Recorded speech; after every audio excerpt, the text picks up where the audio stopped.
Hi everyone, welcome to Beyond the Evidence. This is the channel where justice matters. My name is Marv. I am a true crime fanatic, and I love to dig deeper into the mysteries of unsolved cases. Join me as we search for missing persons, uncover the clues in unsolved murders, follow along with jury trials, and we'll be a voice for the voiceless. I'll share with you the facts, the theories, the clues, the evidence, and the controversies that surround these cases. This is Beyond the Evidence.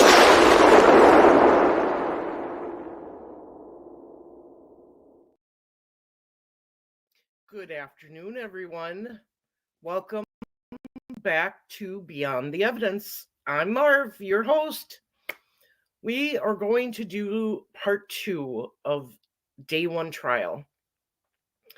I want to thank each and every single one of you, all of our new subscribers, all of our returning subscribers, those who have chosen not to subscribe but continue to watch, those who chat in the chat room of the lives, the Facebook group, and Discord, and any and all for just supporting me in all the ways that you can, just by liking the videos, leaving a comment underneath the video, sharing the videos out to the other groups, and to all those who have donated. I really appreciate your help with all of that. And I just wanted to say thank you from the bottom of my heart. With that being said, we have a lot to go through today. I did not get to go to court today, but I am getting notes from somebody who was in court. And we're going to be going through that tomorrow in tomorrow's live. I've got to get them and go through them and read them and get my bearings on them, and then I can report it back to you. I can tell you that the last witness on the stand today was Pat Brown, and it was very emotional testimony from what I'm hearing. So let's see. Judy, welcome. Linda, welcome. Glad you're here. Jill, nice to see you. Gail, my moderator, how are you today? Who am I missing? Necessary Evil, nice to see ya. Miranda, one of my other lovely moderators, thanks for being here, girls, and for holding down the fort while Andrea is away. I appreciate it. Sharon, nice to see ya. She says hi, mods in chat. Marv. Debbie, thanks for being here today. Electric Weird Cat, nice to see you. That's a new name. Cyber Warrior, hello.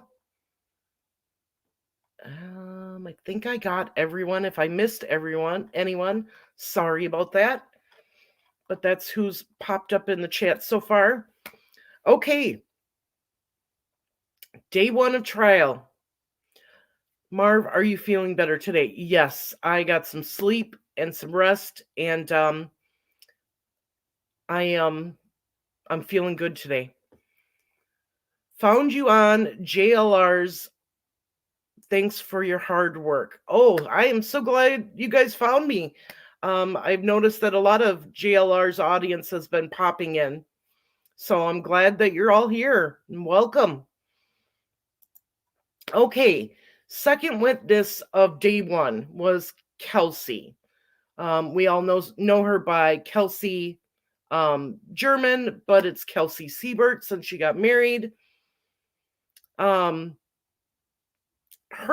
testimony, and I'm just going to read through my notes. A lot of it in the beginning is very basic, you guys. They have to go through the basic questions. So Basically, what it came down to is 2017. Her last name was German. She lived in Delphi with her grandparents. She was a junior in 2017, had her license. She has since then earned a bachelor's degree, and she's working for her grandmother in the appraisal business. She has a daughter. Her and Libby were very close, best friends. She said that Libby was the kind of person that knew most of her classmates. And I, without knowing Libby, I can see that in everything that we've heard about her, that she was a very bubbly and friendly person and probably did know most of her classmates. Libby and Abby had went on vacation together, and Abby had stayed at the house quite often.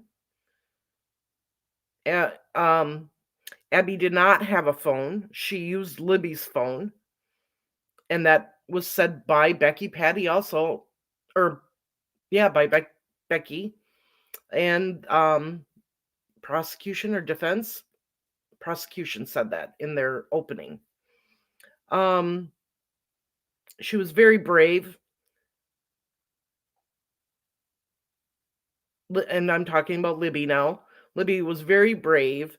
The first time they went to the Monon High Trail, and we call it the Monon High Trail, but they call it the High Bridge. I noticed that yesterday in testimony.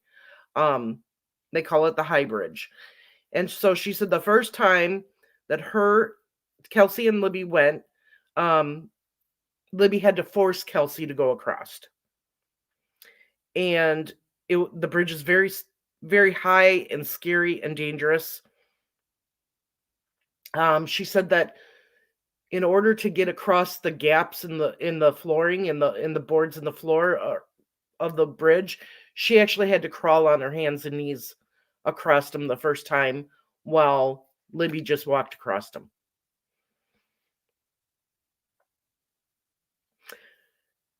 She said on the 13th she woke up late. She had plans to go to her boyfriend's and then to work. And Libby had asked her to go to the Monon High Bridge, or the High Bridge, with Abby and Libby. And when she was in the bathroom, she said she could drop them off, but she couldn't go with them because she already had plans. And she told them that they would have to get a ride home because she couldn't come pick them up. She testified that Libby told Grandma they were going, and after they got there, she gave Abby a sweatshirt. Libby already had grabbed one from the back seat of the car. Apparently there was a bunch of sweaters and things in the back seat, and Libby just grabbed one. Abby grabbed the gray zip up, the big gray zip up jacket. And Libby grabbed, like you said, something out of the back. It could have been one of Kelsey's or Libby's swim sweatshirt. She drove a white Honda. She knew that the girls, while they were driving, they were talking, taking selfies in the car, listening to music. And that Kelsey said she didn't know that Libby had posted pictures from the car on social media. Then the state put up a picture of Abby and Libby, or they didn't put up a picture, but State's Evidence 1 was a picture of Abby and Libby in the car. And the clothing they said the clothing on Abby and Libby in the picture was similar to what they were wearing. She described how she drove to the Monon High Bridge, so she was telling them the roads that she took, telling them exactly which way she went. Um, and how she went past the Hoosier Harvest Store. Um, so she said she dropped them off and continued in the same direction. States 2. This thing was big, you guys. These things were huge. You know, you're thinking of a pad of paper here as a picture. I bet you if I took my arms and put them out as wide as I could go, and I know you can't see that, those pictures were bigger than that. And they were sitting on a podium, and the one was so big that it kept acting like it was going to fall off. These things were huge. So, States 2 was an aerial map of the area around the Monon High Bridge.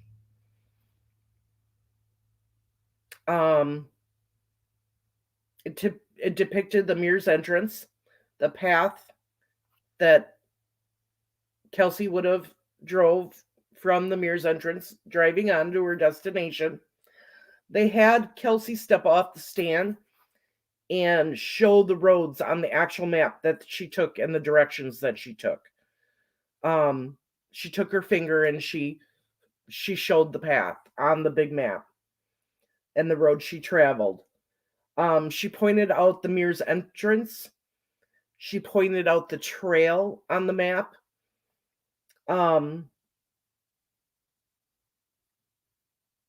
She pointed out that when she left the Mears entrance, what road she took to get to her destination. She pointed out the Hoosier Heartland. She then got back on the stand and she said the Mears lot at the time was a gravel and it was a small entrance. It was like, she said it was like a gravel driveway. So what we see now, except no gate. There was not a gate at that time. She said you could maybe park 3 cars there in that little lot. So she drops them off and she continues driving to her boyfriend's house in town. They went and got lunch and went back to his house. She worked at Dairy Queen at the time. She said that Libby always had her phone on her.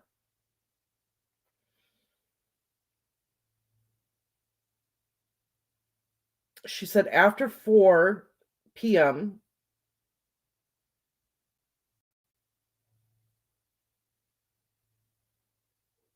okay, so she got a call regarding Abby and Libby missing after 4 p.m. Her grandma Becky called. She called her boss and told him she was going to be late. She went to the bridge. She met up with Cody, her uncle, and they walked across the high bridge. They went down the left side. Okay. So States 3 evidence was another map. It was a closer view of the area at the Monon High Bridge. Okay. Shows where she crossed. She showed them where she crossed the high bridge and went down on the left side, down to the private drive on the left side of the bridge. She went underneath the bridge. She was looking underneath the bridge.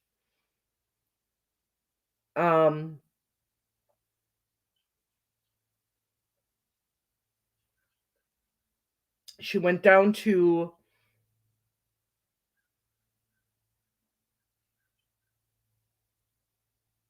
she said she went down another hill going down. So she went down another hill, but then they went back up and they went to it's not a gate, it's the border thing that they had at the south end. And they were over by the tree of shoes on that side, on the path.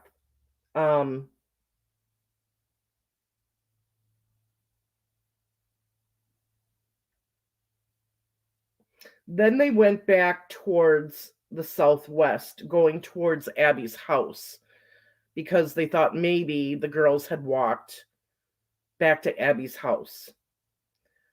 They started coming back the way they came, and it started to get dark.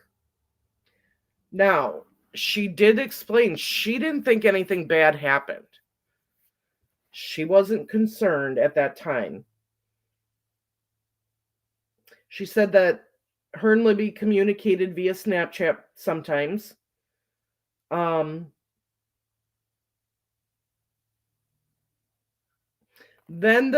the prosecutor, and this was Diener that did this, played a video. And it was a video of what the trail and the bridge looks like now. Not what it looked like back then. What it looks like now.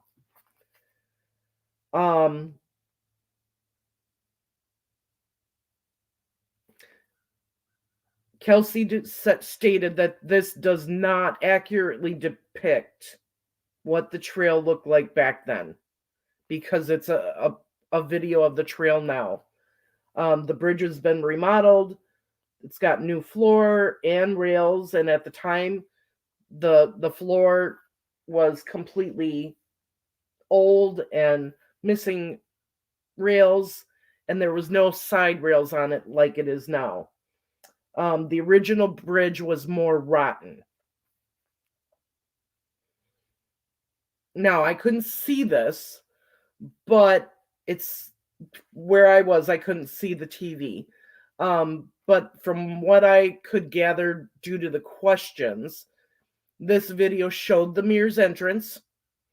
It showed where you walk through the gate and you come to the T where the memorial is now. If you go to the right, you would go to the Freedom Bridge. And if you go to the left, you go to the High Bridge. And she said there was no path like there is now. The surface would have been gravel and dirt at that time. Now, I put in here, I had looked up and I noticed that Richard Allen was intently watching this video.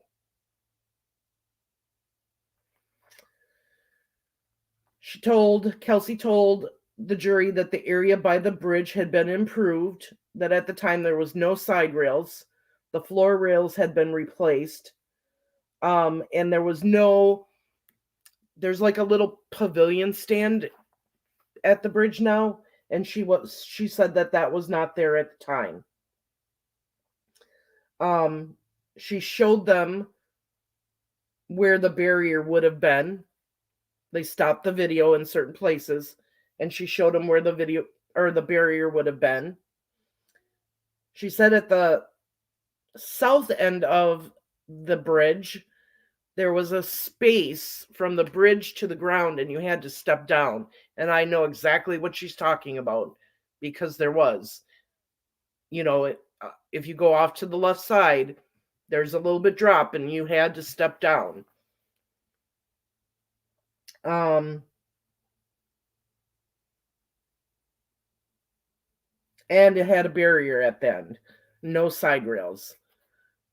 And the bridge had the platform, so the video showed the old part of the bridge and the platforms on each side. The video shows the south side going to the left, where they were led down, and then back up. She said you could not see someone on the north side of the bridge if you were on the south side.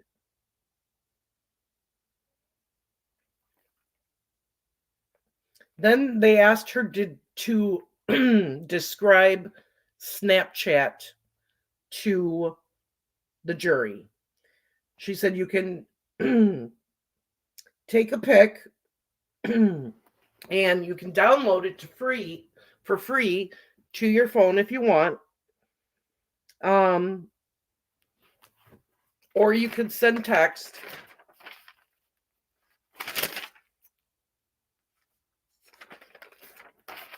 it doesn't always have to include a picture. If not saved, it would go away. So you can add friends and send messages to one friend directly, or put it on your story for everyone to see. She said she had access to Libby's story, and she saw the picture of just Abby on the bridge. And knew the timestamps and recognized the clothing on Abby. She did say that when you put a picture on your story, it stays there for 24 hours. But if you directly send a picture to one of your friends and they view it, if they don't take a screenshot of it, it disappears within 30 seconds.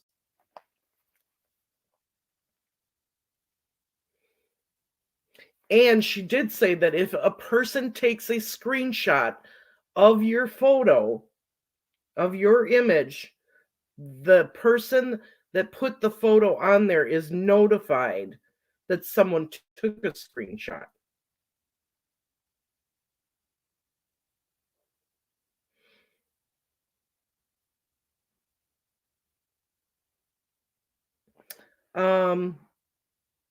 So even though she saw Libby's story, she did not actually talk to Libby. From the Monon High Bridge, she went to the police station. She didn't go back to the Monon High Bridge. Instead, she went home, and she kept trying to reach Libby.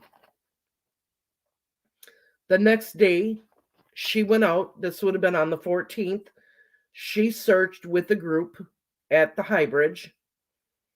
She went to the private drive on the right.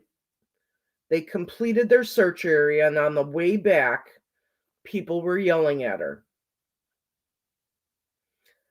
She had not crossed the bridge yet, but was told that they found them.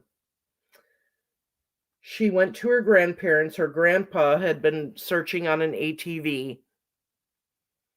And she said at the time they were not afraid of the Monon High Bridge for safety. They felt safe there. And that's what the prosecution brought out in her testimony. Now, the defense, they brought up States 2 right away. Now, States 2, I have to go back here. Hang on. States 2 is the big aerial map.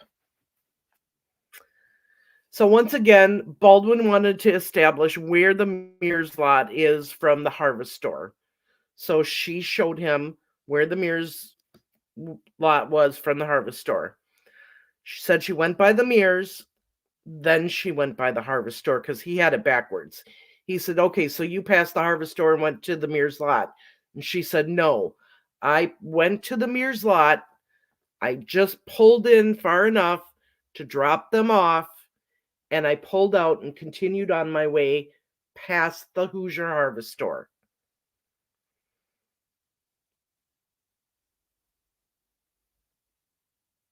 Now, Libby was in the front seat. Abby was in the back.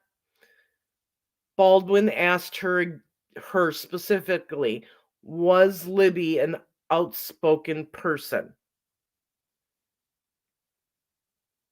And she said he wanted like a definition of, was she a largely outspoken person, a regular outspoken person, and Kelsey said that she was regular outspoken.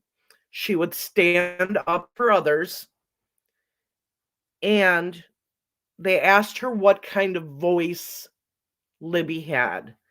She described Libby's voice as it could be a raised voice and a strong voice when she needed to be.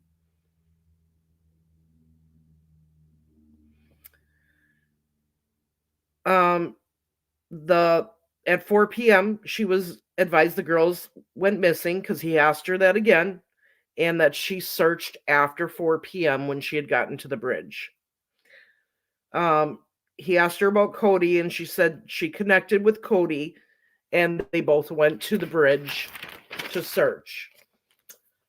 She did testify for the defense that the bridge is dangerous. And this is where she told him the story of the first time being there. She had to crawl on her hands and knees where there were gaps in the bridge and the parts were missing. And that Libby just walked across the big gaps with no problem.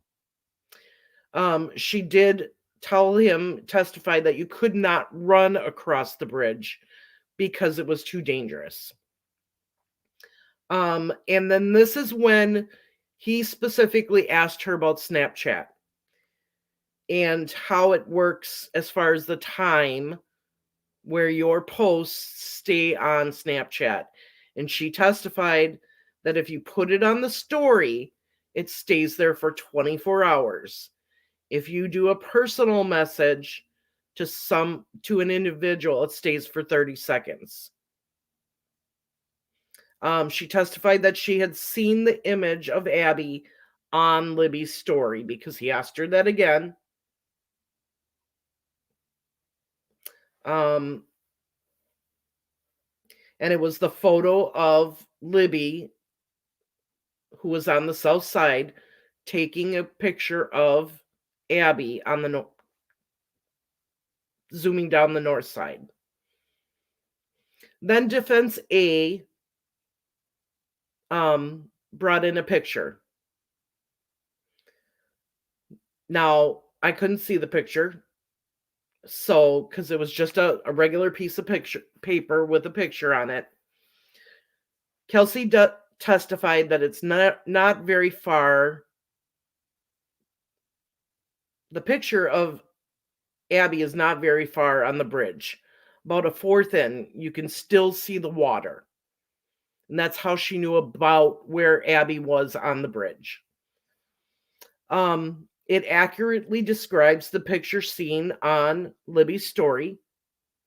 And you do not see anybody behind Abby on the bridge.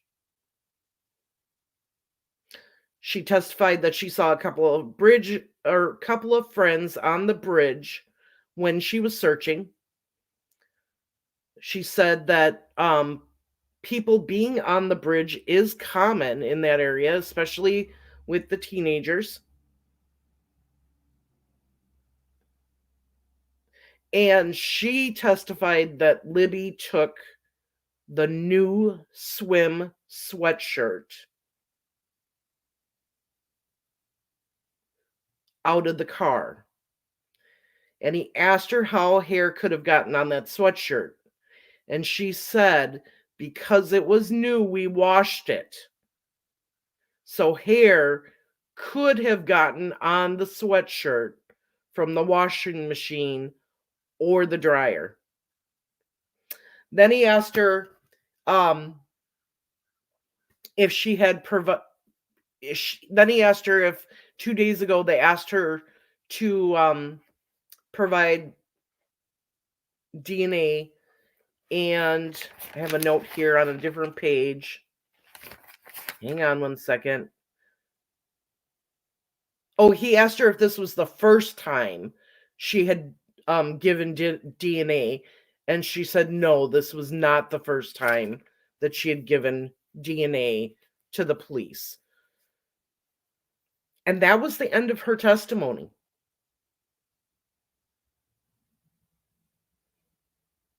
And then she was released as a witness, and after that she was able to come back in to the courtroom and watch the remaining testimony.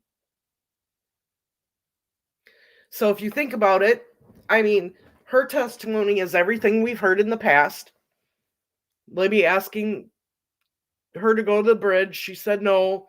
Libby asking her to take him to the bridge, to drop him off at the bridge, she said yes, but they had to find a ride home.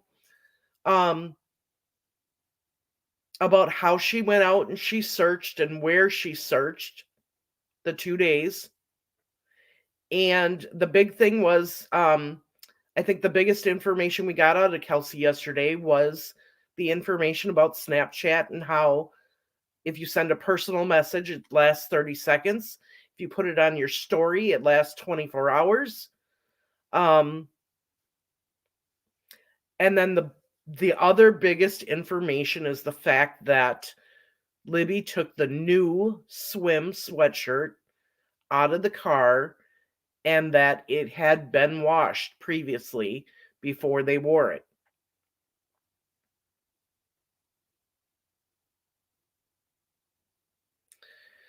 So let's see here. What do we have in the chat?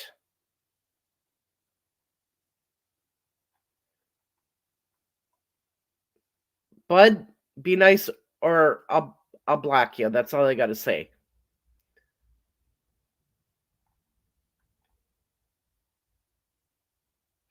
Yes, Libby was spectacular.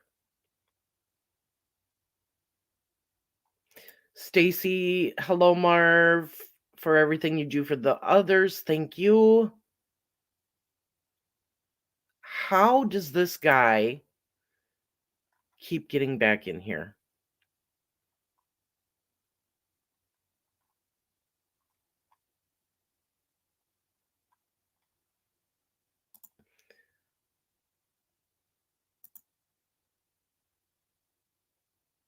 Oh, hang on.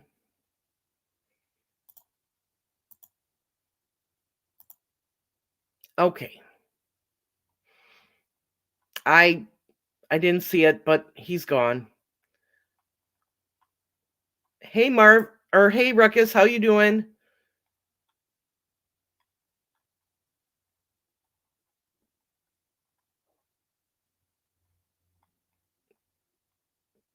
I'm just looking to see if there's any questions. Yeah, I think they want to know if she would yell out and scream and what kind of voice she had to see if it would carry in the area. I think that's exactly what they were after.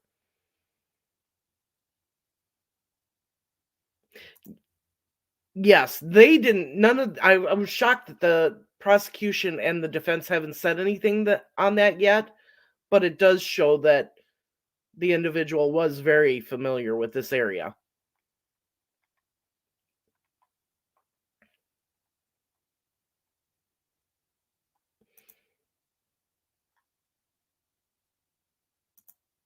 Um, he was watching the video of what the bridge looks like now very intently.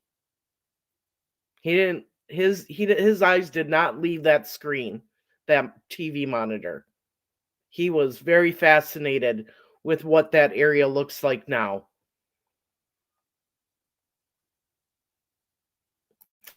You're doing a great job, Marv. Really appreciate your recounting. Sorry you couldn't get in today.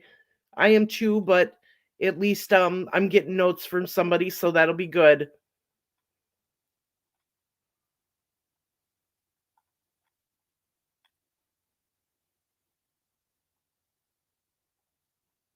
Let's see.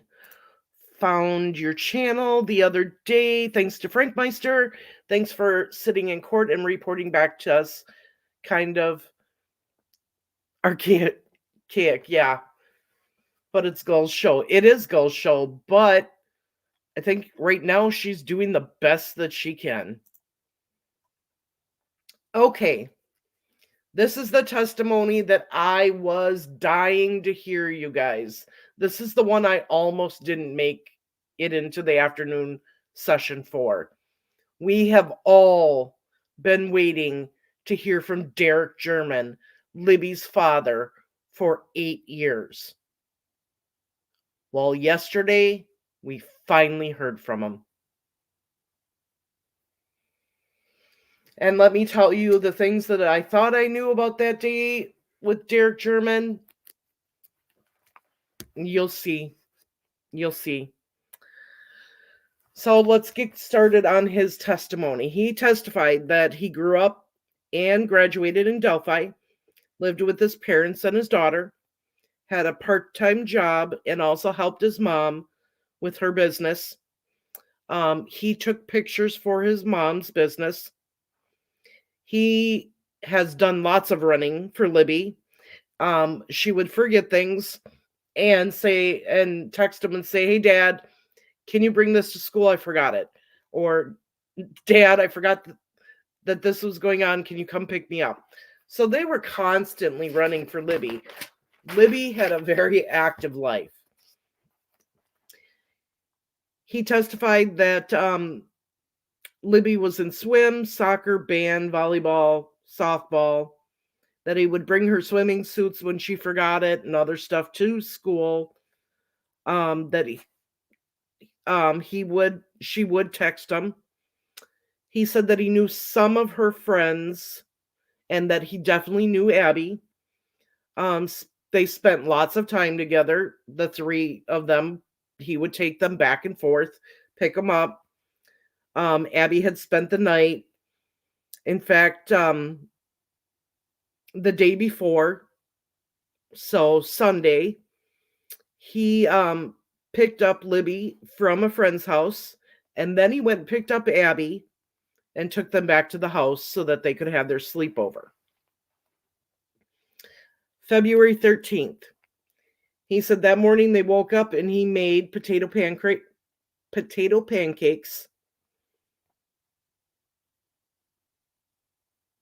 The girls were in the garage helping with filing when he left to take the pictures.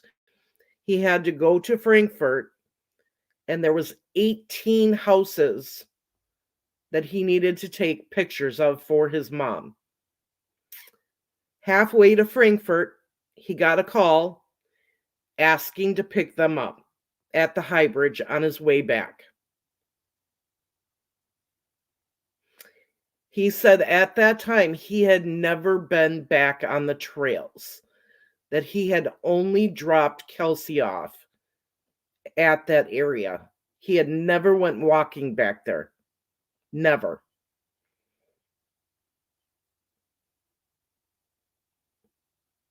He told them that he would pick them up in a couple of hours after he got done taking the pictures of the 18 houses. On the way back, he called her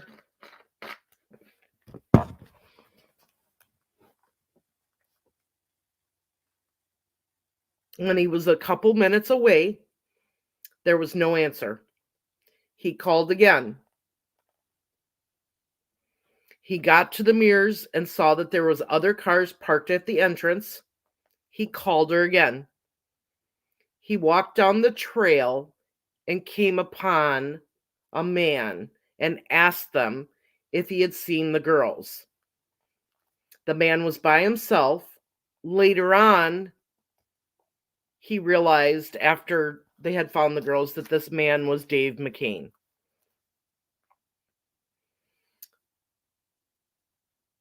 And that he does not personally know Dave McCain. He said that the man told him there was a couple down by the bridge.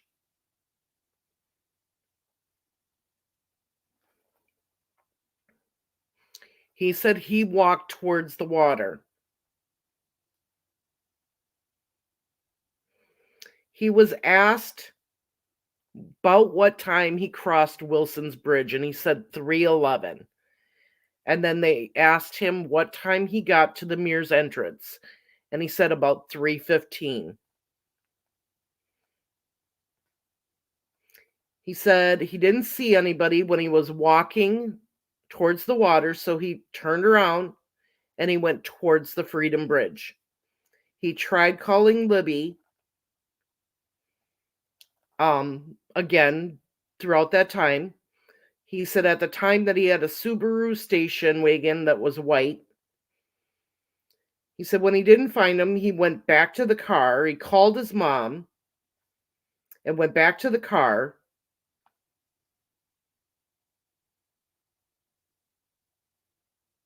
and then called Libby, and there was still no answer. He did say that while he was on the trails, he was yelling their names, trying to find them.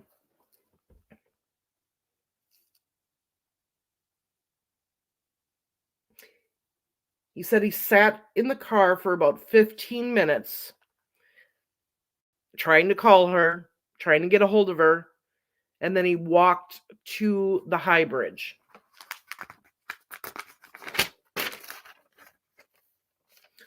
Said while sitting in the car, two kids pulled up,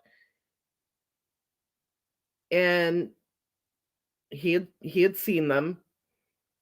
But he said that when he got to the high bridge, he did not cross it. So when he was sitting in the car, he saw two kids pull up, and he saw the two kids get out and walk away. Then he said that he never crossed the high bridge. But when he got to the high bridge, the kids were on the first deck, and he asked them if they saw the girls, and they said no. It was a boy and a girl that he saw. He said then Kelsey and Cody arrived. He said he did walk around the barricade towards the front of the bridge, but he never got on the bridge. He talked to Kelsey and Cody, and then he walked back to the car. He got in his sister's car to figure out what to do. He then saw Mike and Becky Patty. His mom was on the phone with AT&T.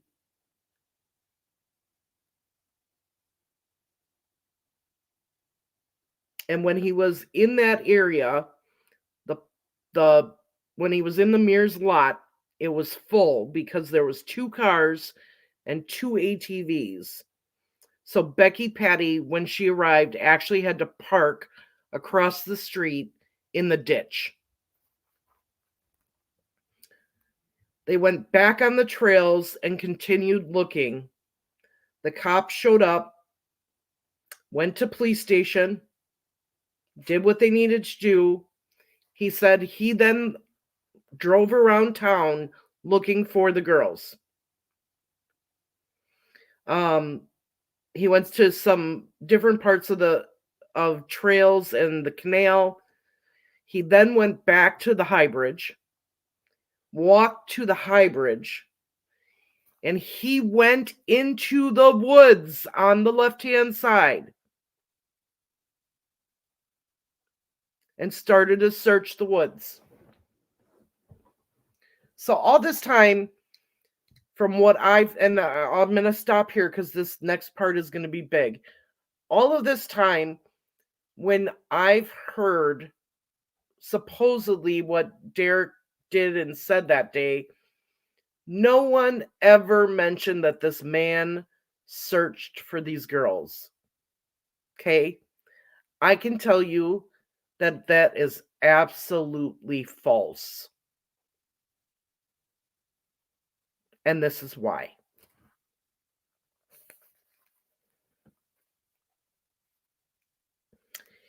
While he was searching the woods to the left, he was using a flashlight and he was searching by himself. He was shown States Exhibit 3, which is the close-up view of the area.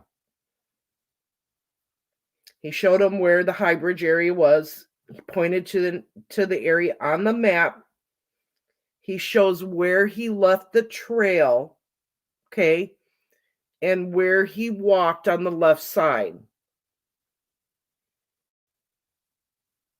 He did not go by the water. So when you see the memorial walk videos that I have on my channel, where it shows us walking down to the crime scene, this is the area that Derek searched.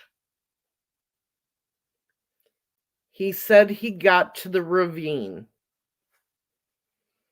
and instead of going beyond the ravine, he went up to the cemetery.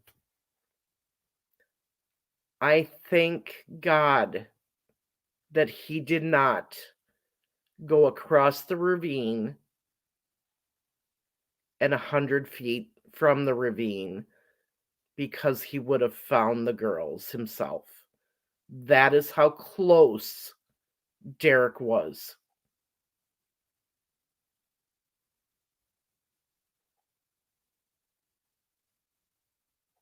On the first day. And he said he was by himself and there was nobody else searching over there in that area.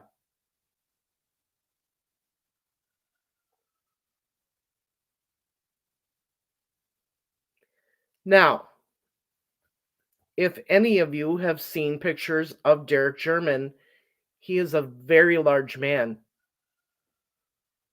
And that man went and searched. And I can tell you from experience of going through that left side, that terrain is awful.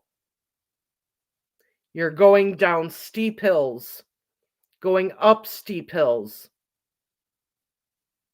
Okay. He did it. He was searching for those girls. And he wasn't that far away from where they were found when he went up to the cemetery.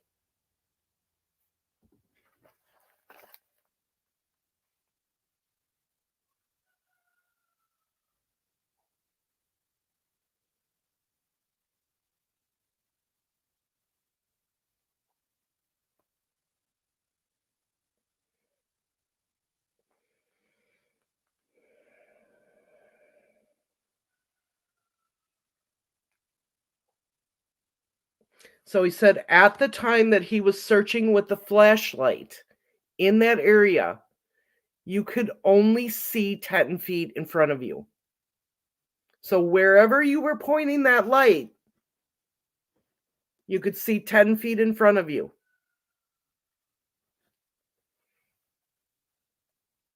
He said it was a high bank and that this was between 10 p.m. and midnight. Around that same time, he saw flashlights under the area of the bridge on the south side because people were still searching that area. He said there were no flashlights on the east, meaning where the girls were found. He went back to the trail and to the car. On the 14th, he searched again. He was put in a search group. And that search group, searched the same area, had a map. And they parked by the CPS building and walked to that search area.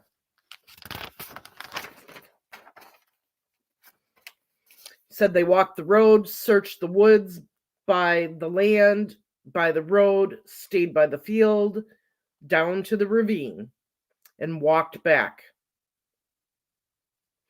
Said he saw his aunt, Melissa, by the edge of the ravine, and she said, I'm going to go down here, meaning down the ravine.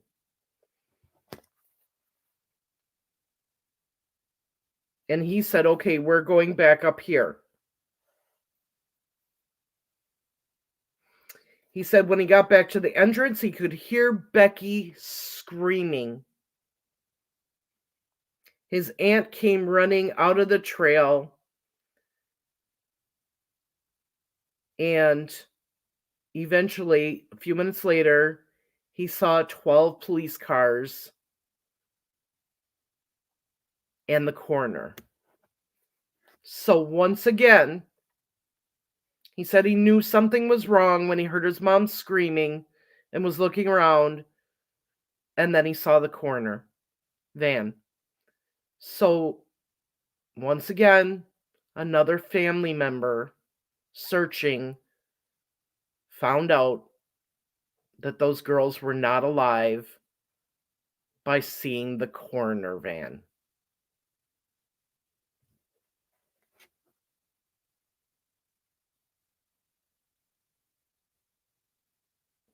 He said after that he went by Kelsey, and then he testified that it was hard to navigate that land. Never saw anybody by the crime scene.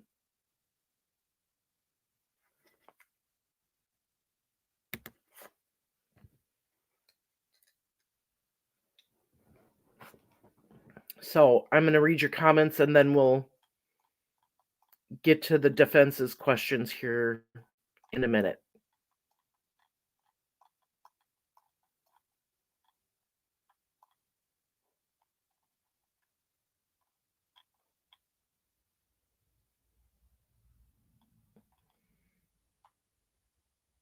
Let's see here. Okay, I see a big question. This is awesome. I can get to these right away because I see them. Was Ron Logan's property fenced off and tagged as no trespassing in such a way that the searchers hesitated to cross the fence during the initial search? Ellie is hobbled by that. Oh, yeah. Okay. So at the time, there was no kind of fencing in that area. I don't know if it was posted at that time. I know that when I've been down there, it has not been posted, private property. There is now a sign when you're on the trail. We would take that path off to the left side and go down to the area. There is a sign now that says private property. And I do know that the last time we went to the crime scene, there was barbed wire fencing put up to keep people out. But at the time of the murders, no. Now, I talked to some locals, and they said the locals that were searching would not have gone on Ron Logan's property to search. They would have stayed on all the public property, but they would not have gone on Ron Logan's property. They knew better.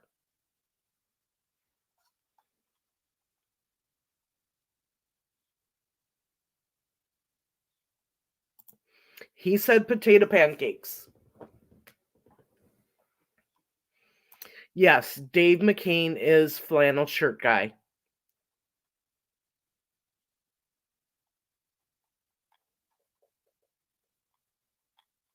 Let's see here. No, it was not fenced. Not in 2017, it wasn't.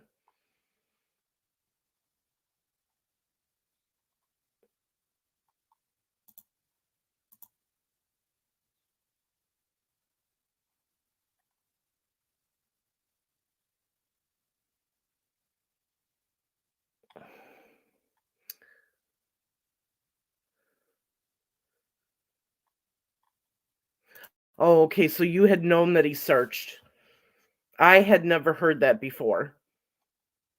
But I can tell you that that man got out there and searched. Yes, this is a big thing. This is absolutely huge. That night, those people were searching for people, the girls that were alive, lost in the woods. They weren't looking around on the ground for two bodies, partially covered. You're right. You are 100% right.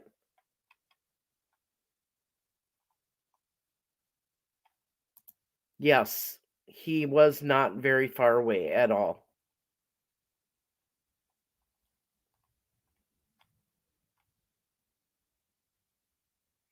Yes, and Derek is Randy's size. So You can imagine being tall, bigger like that.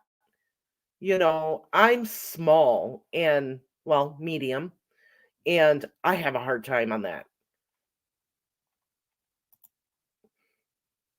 Apparently, Ari had them covered up good enough that it wasn't obvious that they were there.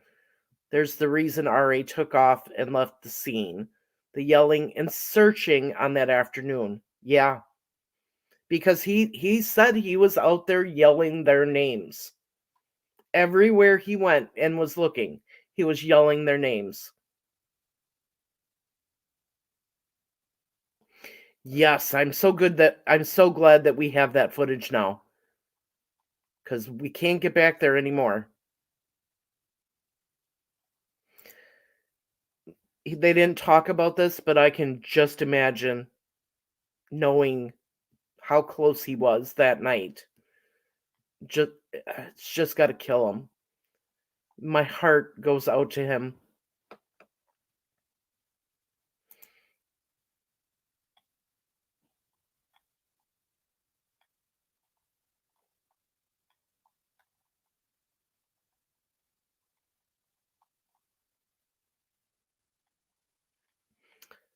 Let's see here.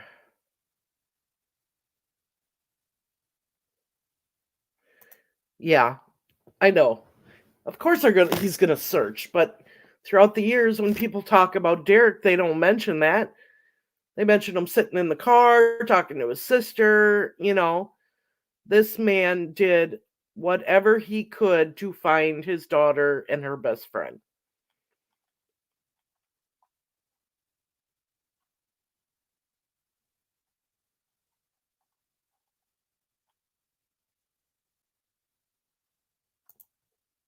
I know that Ellie doesn't have to heat it, but the townspeople did.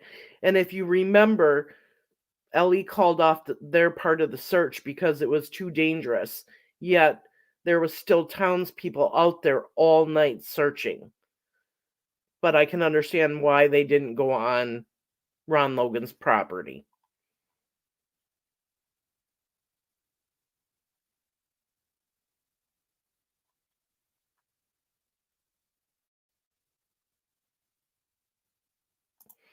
All right, what does that say?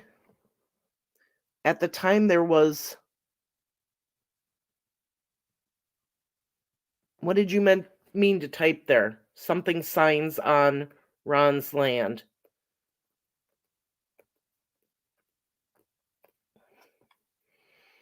You got to remember, guys, Ron Logan was a grumpy old man, and people just probably didn't want to deal with him. He did give law enforcement permission to search his property, but I don't know that the townspeople knew that. Not all of them that stayed out there searching after law enforcement left.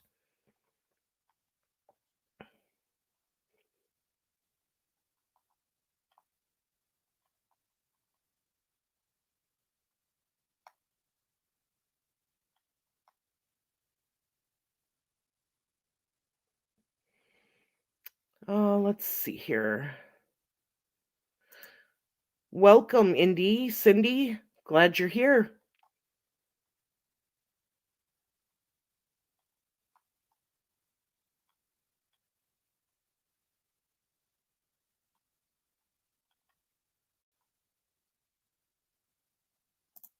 I'm getting to that part, Kurt. Hang on.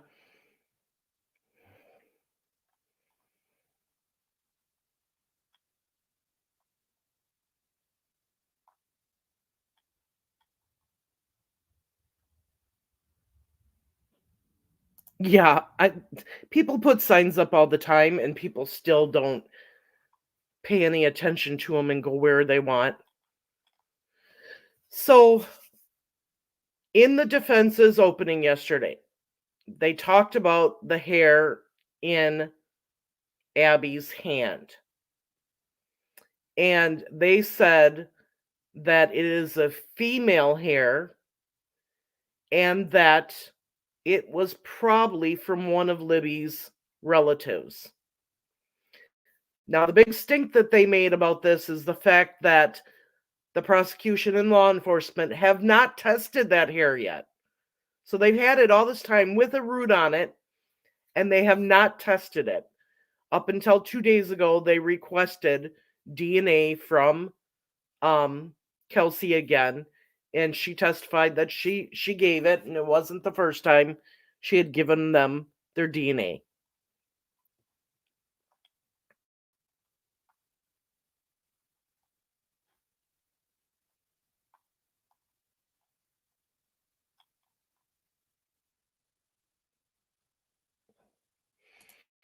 Yes, they have crucified this man, the father of the victim.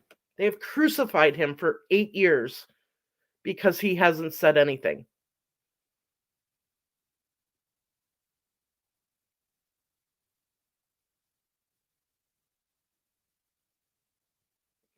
And he finally told his side of the story yesterday.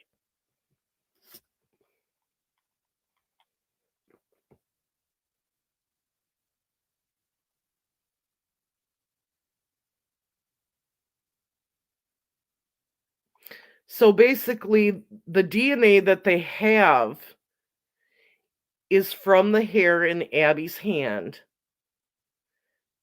but they never tested it to see who it actually belonged to. Because they said the hair has a root at the end, and the root always has DNA in it. So now they're getting it tested to see who it belongs to.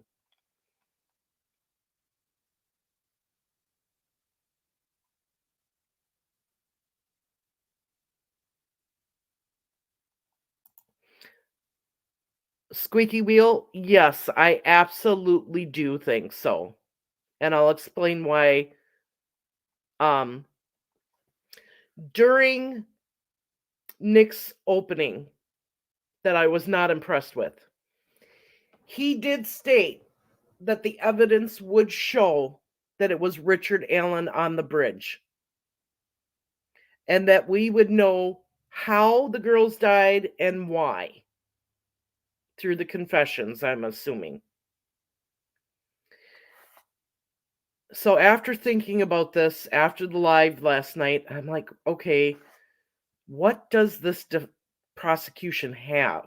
Now, in the opening, it was the opening, but okay, the defense, Baldwin, specifically said that the video of Bridge Guy does not show his mouth moving. Well, how can they see his mouth moving? Because from what we saw, it was so far back and grainy. Does that mean they have a closer view of Bridge Guy? It's got to, because in order for them to see that his mouth was not moving, there's got to be a bit better picture. And if Nick says that they can prove that that was Richard Allen on the bridge, that better picture will show that it's Richard Allen. So they've got something. They're just hiding it on us yet. Yes, Miranda, the whole family gave DNA at the beginning. I don't know why they never tested it. It boggles my mind also. That is one of the first things I would have had tested.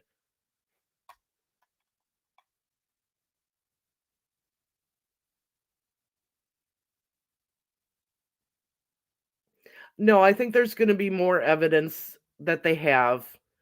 At least I'm hoping. And like I said, one of those pieces of evidence has to be a picture or of it on the video showing a closer view of the man on the bridge.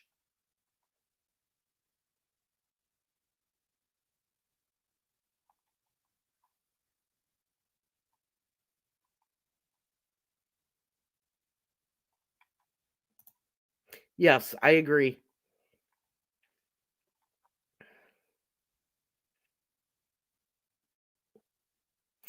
it was tested enough to where when they reviewed it, they were able to tell it was a female hair, but they did not DNA test it.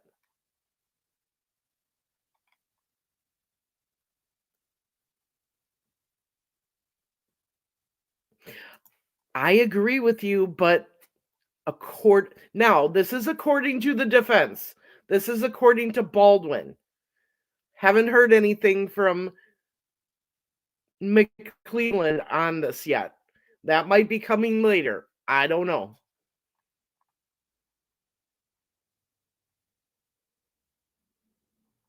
And that's all right, Anna. You absolutely have your opinion. I'm still waiting to hear all of the evidence before I say absolutely 100% he's guilty.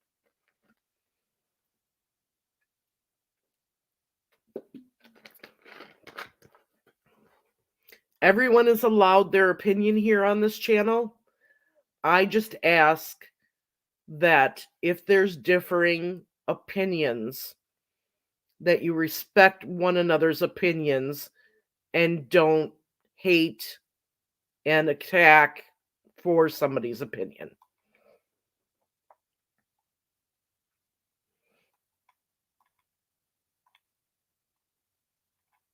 Okay.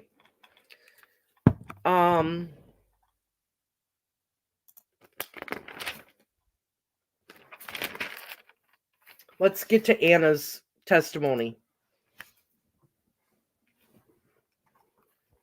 Okay, taking the glasses off again because it's just easier to read the paper in this light.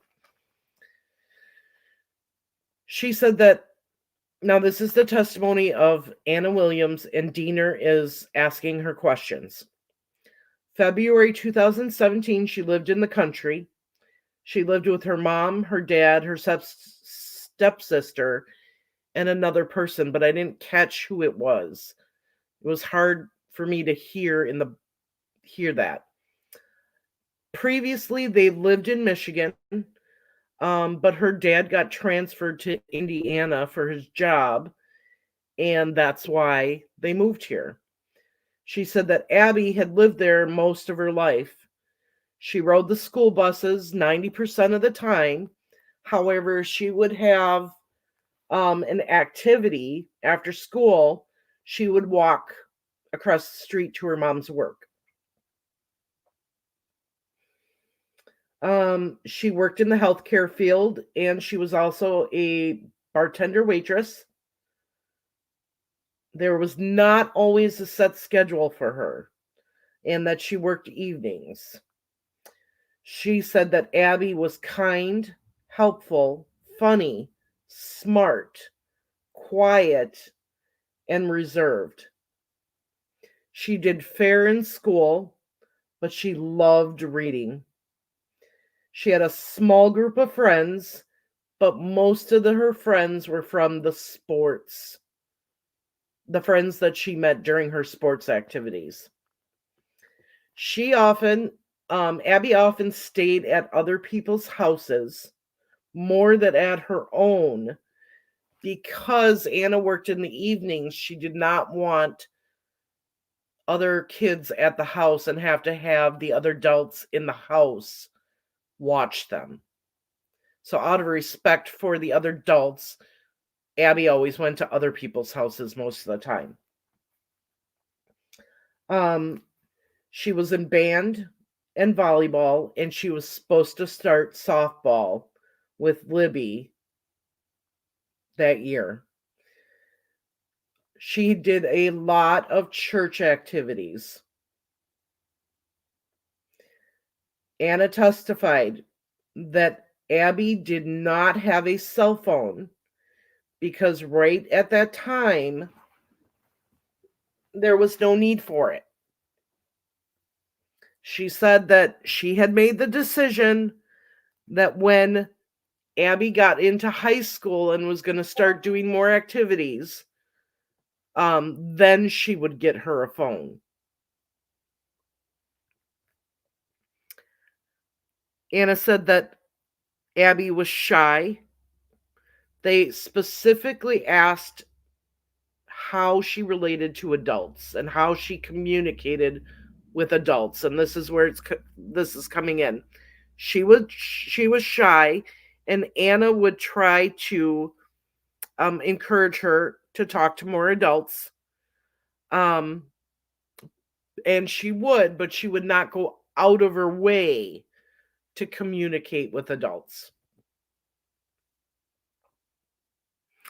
She loved roller coasters. They didn't bother her. Um, she was familiar with the high bridge, but she never indicated to Anna a need or a want to go across the bridge before. Um, and they had been there as a family. They had been there to that area as a family. She testified that her and Becky did have communications. She did not have Becky's phone number, but she had Libby's. And how Becky and Anna communicated most of the time was Libby would call Abby at home, and they would speak through the phone through the girls. She did talk to Kelsey. Anna said that she did communicate with Kelsey that Abby was over at Libby's house before and went to Florida with them. That Abby didn't have any siblings, and that that Anna and Abby were very close.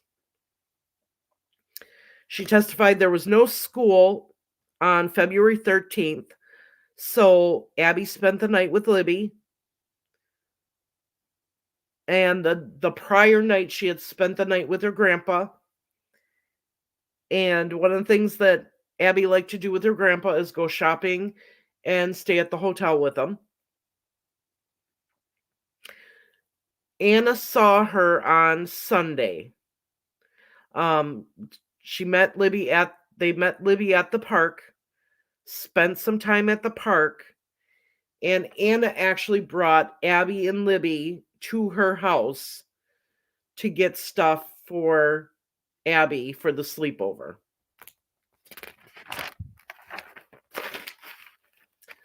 Monday, Anna was working the morning shift. She had talked to Abby on the phone. Abby was asking as far as what time she could stay, and Anna told her she could stay until after dinner. At 5:30, Becky Patty called.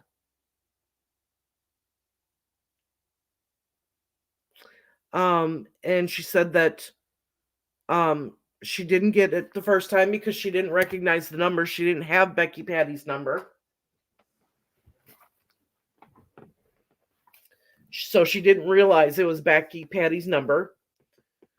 Becky Patty called and left a message that the girl, okay, so she finally got through. Becky Patty told her the girls went for a walk and they couldn't find them. And Anna had looked back on her phone and saw that Becky Patty tried to reach her 3 times previously. But she didn't realize it was Becky Patty's number. She left her shift, she said, I need to go find out what's going on with these girls and where they are. I'll be back. She said there was one incident where she was supposed to pick up Abby and Libby, and when she texted or called, they didn't answer the phone. They were at the school. She was supposed to go drop money off to them, and she was texting or calling or whatever and never got a response from them. But that is the only time that had ever happened. All the other times she had gotten a response. Because they were at a swim meet. So she could not reach him, so she drove over there, found him, and that was it. She wasn't worried about the girls. Not as if something happened to them, like getting killed or anything like that. She thought maybe somebody got hurt and she didn't specifically say this. She just said she was not worried about the girls. And once again,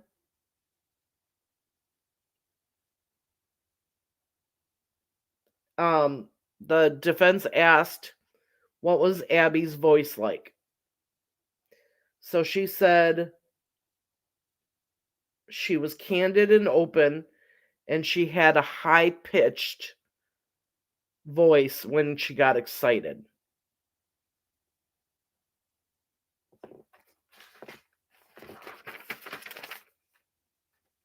And that was her whole testimony. That was it.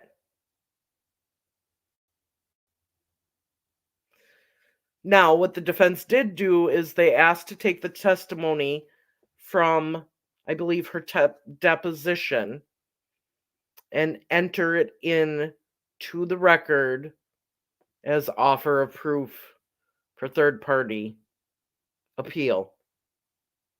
And the judge granted that.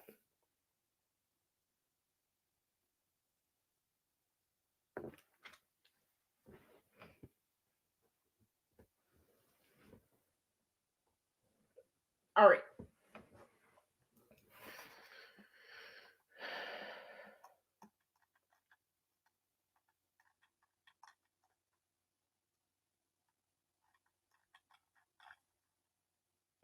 I'm going to start at the bottom here and go up.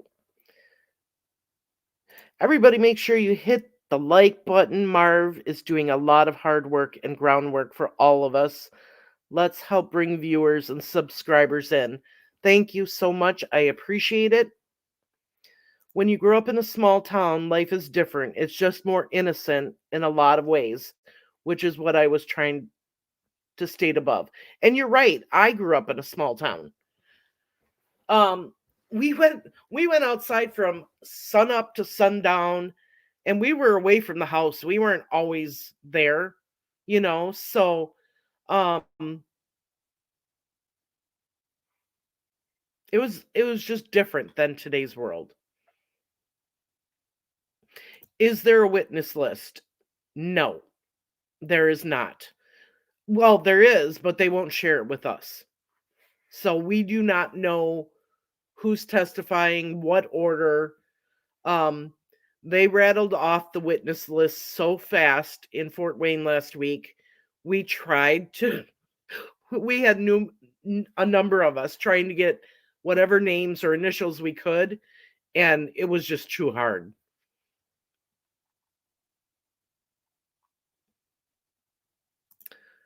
People were seeing things in the RE pictures somewhere along the lines. Someone said it looked like he had a GoPro on his hat.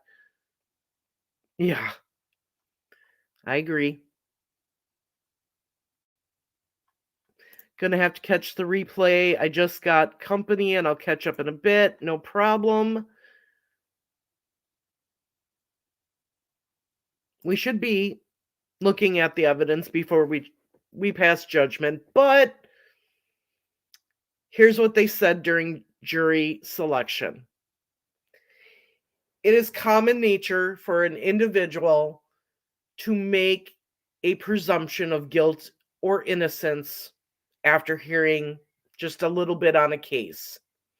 What is important is that you set all of that aside, and especially for the jurors, but it goes for our community too. You take what you hear and you set it aside, and you only look at the evidence that's presented at trial. And then you make your final verdict, guilt or innocent. But it's human nature to make a presumptive vote on whether guilt or innocent. As a farmer, 13, 14-year-old girl, I can guarantee you that the girls didn't tell their parents everything. Exactly. However, also grew up in a small town and was an only child, and my secrets were innocent.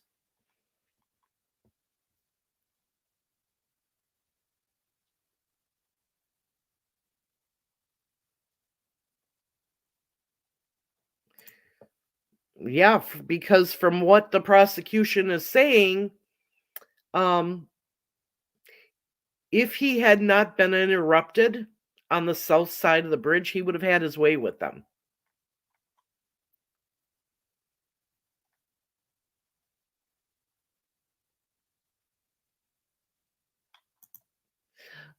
Actually, they're going to play it in the courtroom. So those in the courtroom will be able to hear it.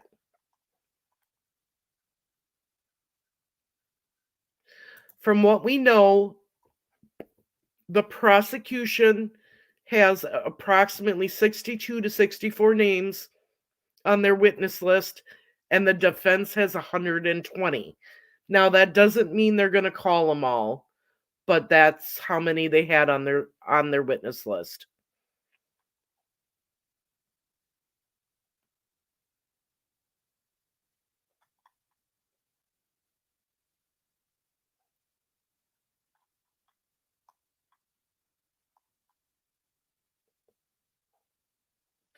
Absolutely not. I don't know any girl or boy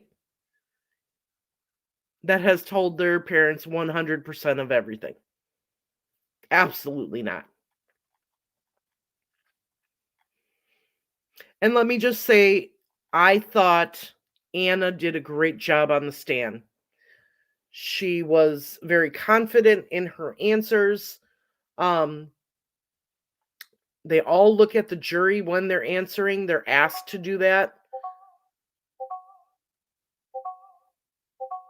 What in the world is my computer doing?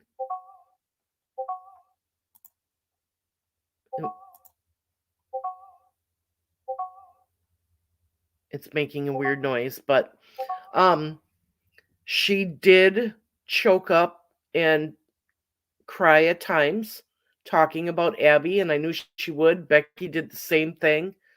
Um, Kelsey got a little teary eyed. They all did, but Anna was able to take a few moments and compose herself and answer the question each time.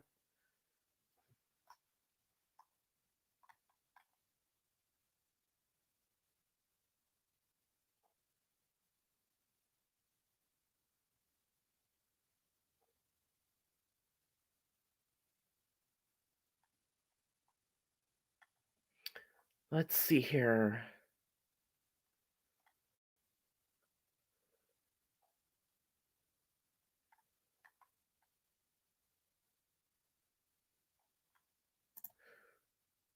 I don't know exactly how old she was, but she did say that Abby spent most of her life in Indiana.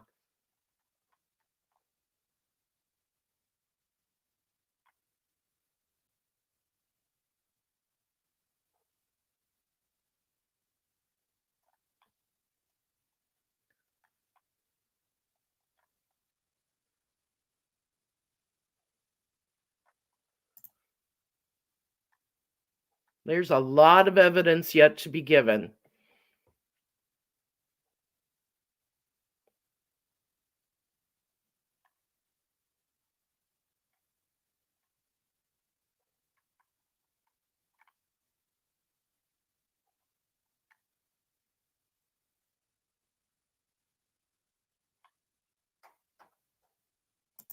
Not that I'm aware of, but I wasn't around him a whole lot yesterday.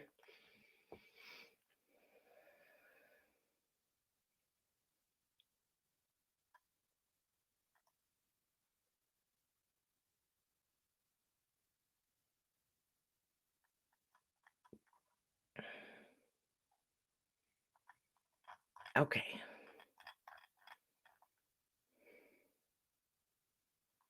Grace says, thank you. I'm learning a lot from you. Thank you so much.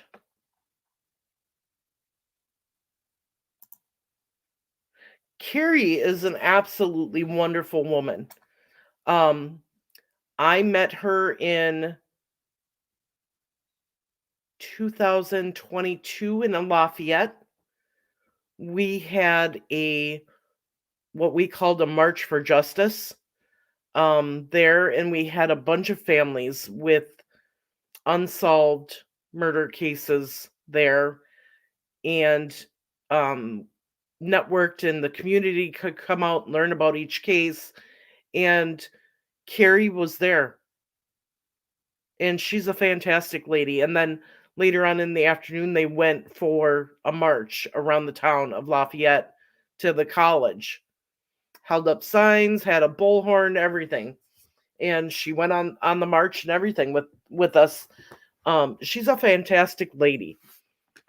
She gets a bad rep, and I don't understand why.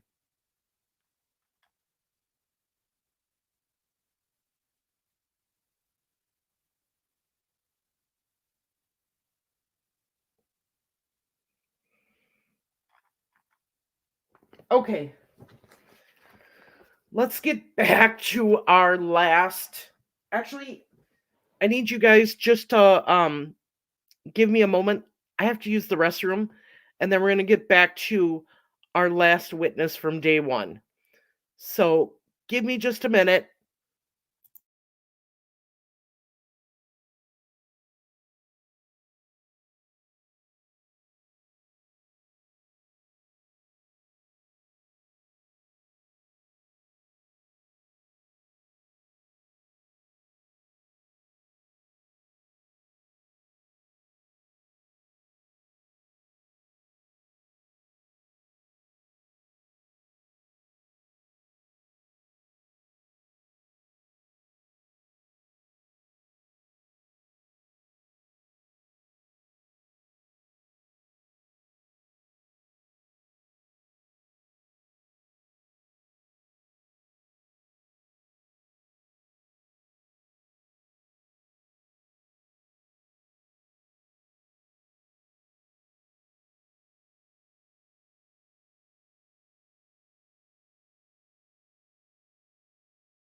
Okay, thanks for being patient. I've been drinking a lot because when you're in the courtroom, you can't have anything with you. So, in order to replenish fluids, lots of water. Okay.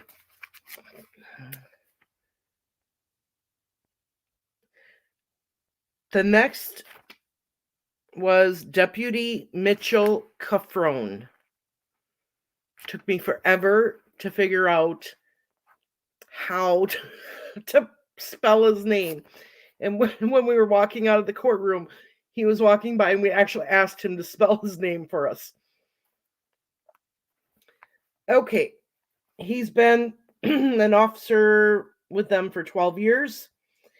He had to go through law enforcement academy and field training. He was a reserve deputy for a number of years with another department. They got right to the point with this guy. They showed him States Evidence 5, a map. 300 North, Heartland. It shows the Hoosier Heartland Road. Shows north, south, west, and he points out where Delphi is on that map. He points out where the Freedom Bridge is. He pointed out the CPS building. He pointed out the Mears property and entrance on that map and showed how it leads to the trails. He then pointed out the Freedom Bridge and showed how it connected to the trails.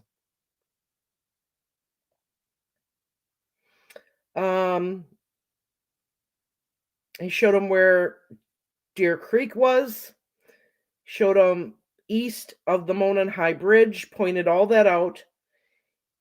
He pointed out the Hoosier Harvest store, and that store was used for silos and some equipment, I found out.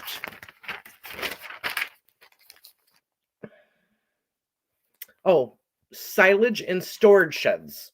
That's one thing they had there. He said that on February 13th of 2017, he was working the day shift. He received a call at 5:15 that there was a man on the phone and that there was 2 kids missing. He was transferred the call and he answered, and it was Mike Patty. Mike Patty told him that family had been there to pick up the kids, and they looked around and needed help because they could not find them. And he stated that the kids' names were Abby and Libby. He dispatched the call and drove to 625 West, which is the private driveway for Brad Weber. He went in, drove down the private drive, went under the bridge.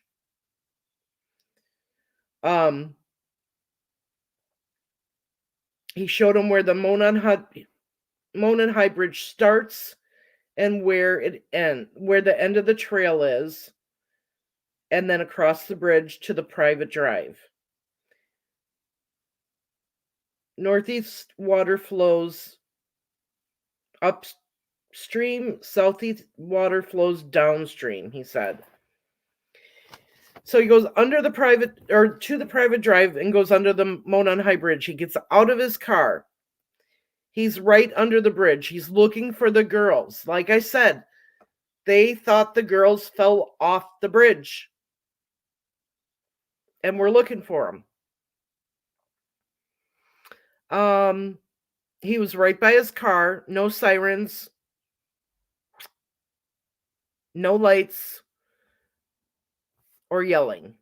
He looked for 5 to 7 minutes before getting back in his car, where he then went to Brad Weber's house, knocked on the door, told him why he was there, that there was 2 missing girls, and asked if he could look around.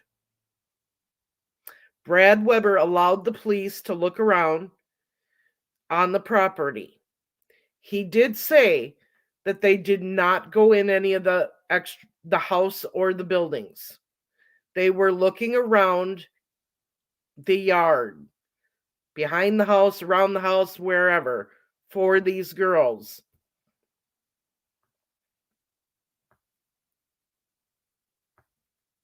He said when he was searching the land, nothing stuck out to him. There was no signs of them, nothing like that. Nothing to make him think that they were over there or something happened to him.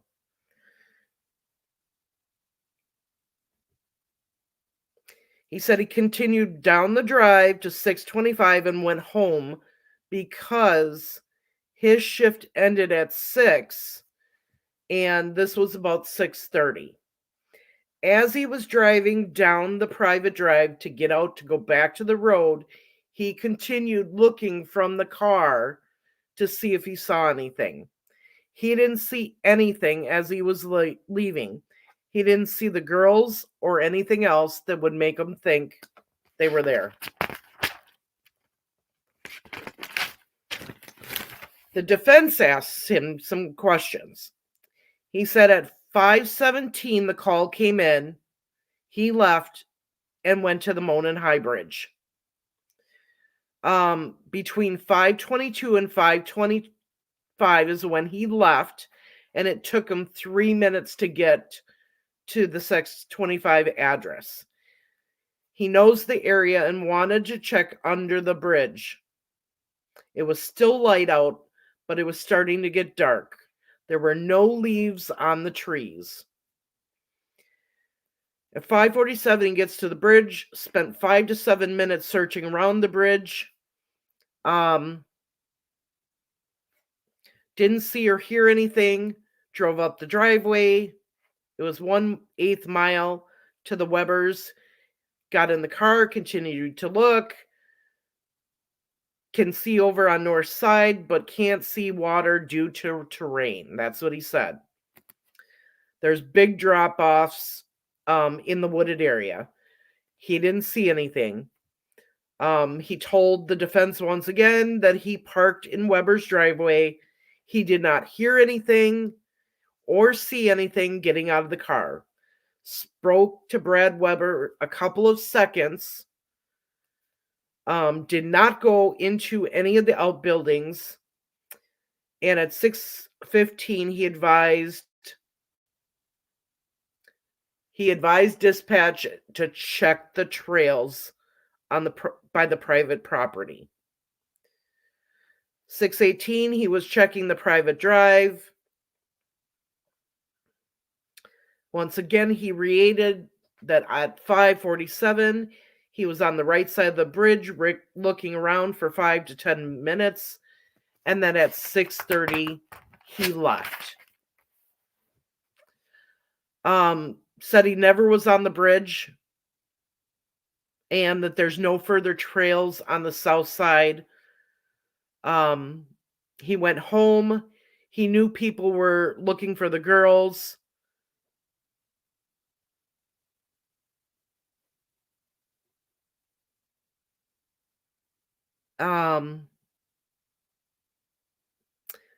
Following this, when he went back on, he pulled off road.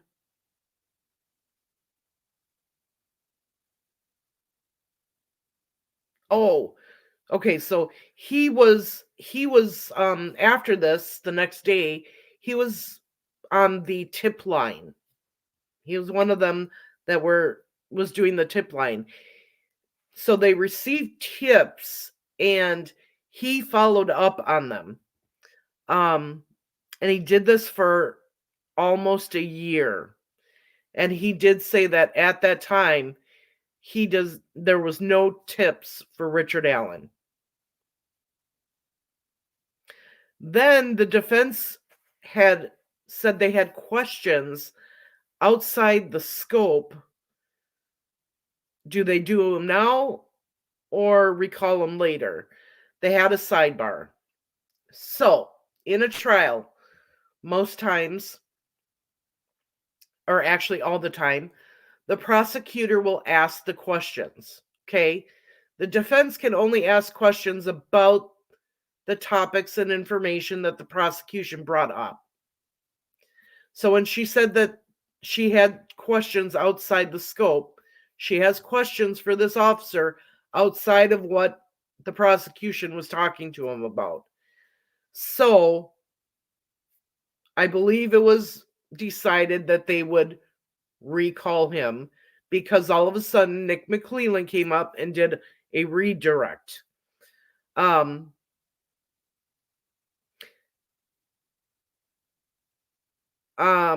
asked him on the way out of Weber's, did you get out of the car to look? And he said no, he never got out of the car to look as he was driving out. Never saw anything, but doesn't mean they weren't there. But that doesn't mean they weren't there. And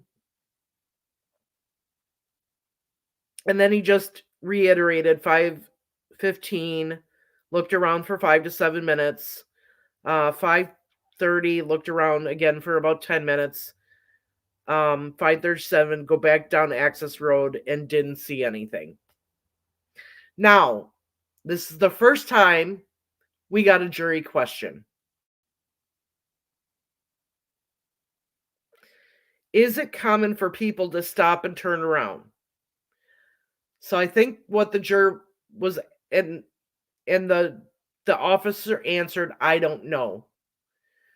I think what they meant is it coming for people to stop and turn around on the bridge? I'm not sure. And then the prosecutor asked, is there a trail that goes to the creek on the south side? And the answer was no.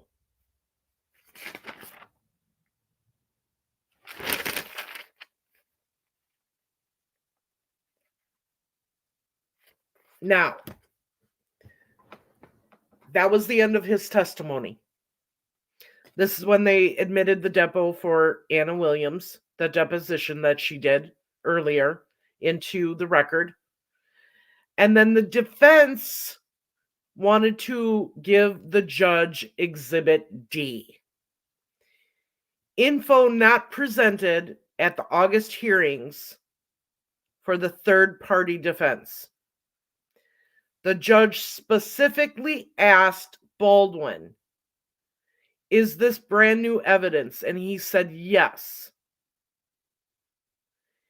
And she said, you didn't have this evidence previously? And he said, no.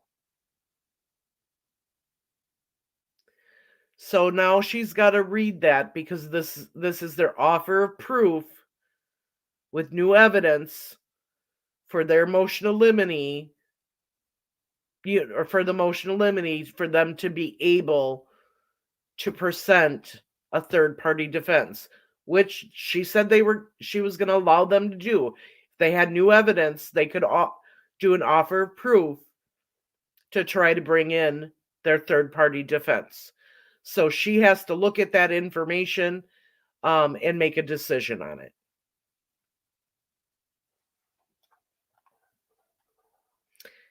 And then the defense just said that Ms. Williams doesn't need to be recalled. So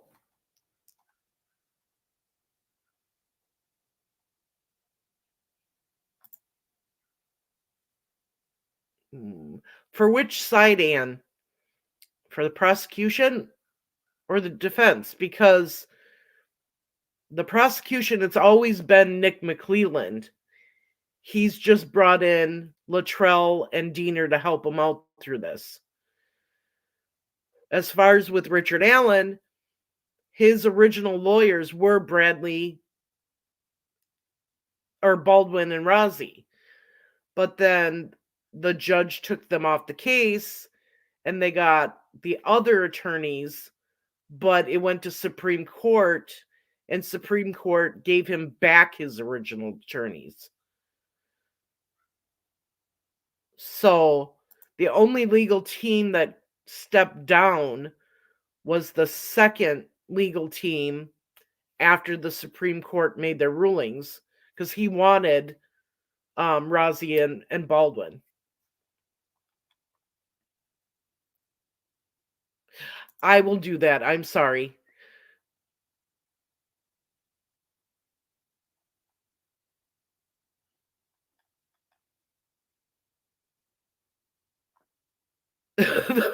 Yeah, I agree. Make anybody drink a lot, and I'm not talking about water. I agree.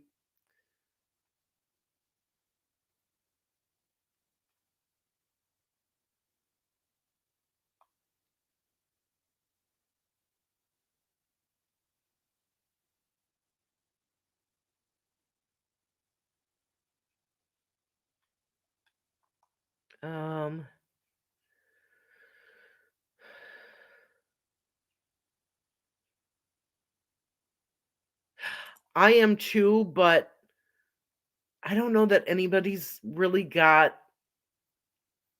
a lot of that because that's going to be protected information.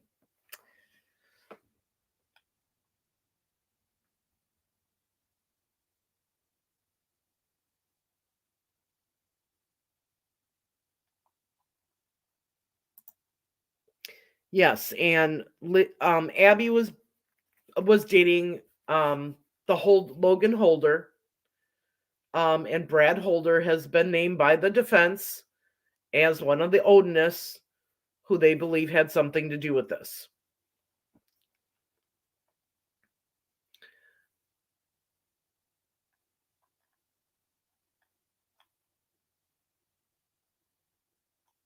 Oh, if I was her, I would be. And this is not the first one coming. There will be more from the defense, I'm sure.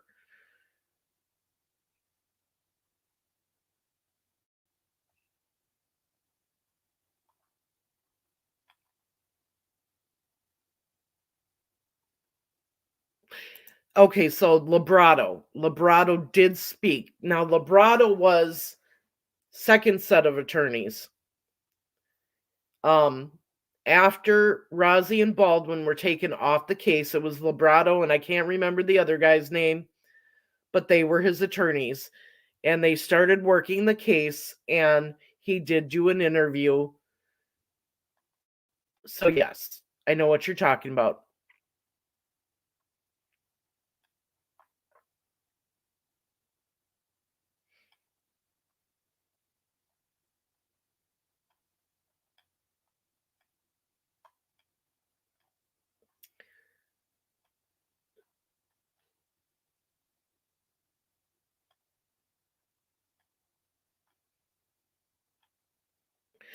Carrie will be there every day for court. I can guarantee you that.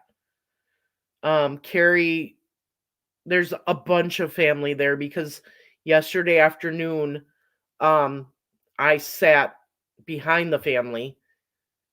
Um, and there's a lot of family for Abby, Libby, and Carrie's included in that, her side of the family. So yes, she's there.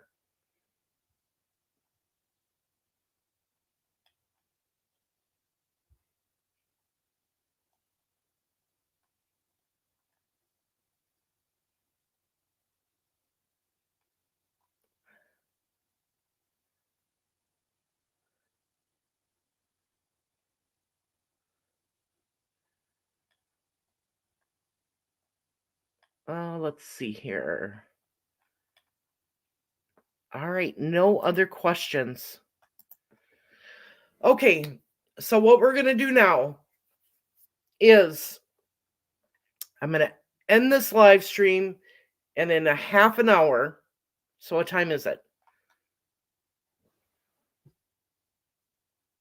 It's 4:48. So at 5:30, we're going to just round and do a good time. 5:30 Eastern. I'm going to be on the Facebook group, and we're going to do a live there, and I'm going to give all of our Facebook group members time to ask questions about the case, about the trial, what I've seen, what I've heard, as a appreciation of them being there. I did put on the community post earlier today that we were going to do this, and the link if you want to become a Facebook group member. So please take a look on the community page if you're not a member. Answer the questions that are asked of you in order to join the Facebook group, and we'll approve you as fast as we can. And I will be back at 5:30 p.m. Eastern on the Facebook group, Beyond the Evidence Facebook group, to do a live with them and answer any questions you may have. Yes, we have added 120 new members on Facebook this week. Absolutely. So, I will see you there all in about 40 minutes. I'm going to go get my clothes out of the dryer and fold them real quick. Tomorrow, I am getting notes on what happened in court today, who the witnesses were, what they said. I'm getting those tonight, and I will do a live stream tomorrow on day 2 of the trial and let you all know what happened with those witnesses and what they said. So I will post that as soon as I know what time that'll be, and set up a live for it. Thank you, everyone, for joining us. Remember, justice matters, and we're here fighting for justice for Abby and Libby. Lollipop, I saw your email. I'll respond to it tonight. Bye, everyone.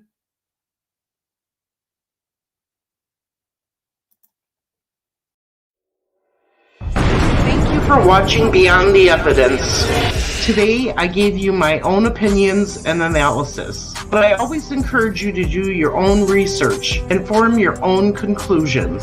If you're interested in true crime and want to join me on this journey of discovery, make sure to subscribe and hit the bell icon so you don't miss any of my uploads. If you'd like to support the channel, join our membership, and if you have any suggestions for cases that you want me to cover, feel free to leave them in the comments below. Thank you for watching, and remember, justice matters. This is Beyond the Evidence, and I'll see you in the next video.